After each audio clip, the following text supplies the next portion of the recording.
निरंजन को सरकारी सहायता केबे जगतसिंहपुर रे बयसर अपराह्न अति दयनीय भाव जीवन अतिबाहित करुचंती सहर उपकंठ सांपुर निरंजन बारिक 1998 मसीहा महाबात्या पूर्व निजर भिटामाटी छाड़ी निरंजन गोविंदा पोखरी गाँव एक सरकारी जगह को आयत करी बसवास आरंभ करथिले। भूमिहीन थिबारु निरंजन रहुथिबा सरकारी जगह को तांको नारे तहसील पक्षरु पट्टा कर दिया जायछि। तेबे परित्यक्त परिवेश एवं छिंडा जरीपाल तले मुंड गुनुछंती निरंजन। विद्युत संजोग नथिबारु जंगलिया सनसंतिया परिवेश रे दिन काटुथिबा निरंजन को आखपाखर लोक माने जहा किछि दियंती सेतक दाना ही तांकर आहार। गत वर्ष आशीर्वाद सेवा संगठन सभापति जगन्नाथ बेहरा जयराम स्वाई असहाय निरंजन को भेटिथिले। सहयोगर हाथ बढ़ाई किछि राशन सामग्री प्रदान करथिले। कोनोसी एक उच्च जगार निरंजन को थैथान करबा पई प्रशासनर दृष्टि आकर्षण करथिले। किंतु दुखर विषय वर्षे होइगलानी प्रशासनर दृष्टि निरंजन को उपरे पड़िनी। एबे वर्षा दिन चलिथिबारु निरंजन वर्षा कादुଅ सन्तसंतिया परिवेश रे ओदा होई जीवन बिताउछंती।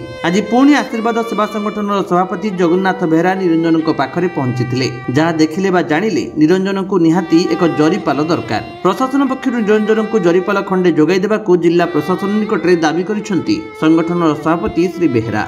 जगतसिंहपुर राकेश कुमार राय रिपोर्ट, विश्व विजयी न्यूज ओडिशा।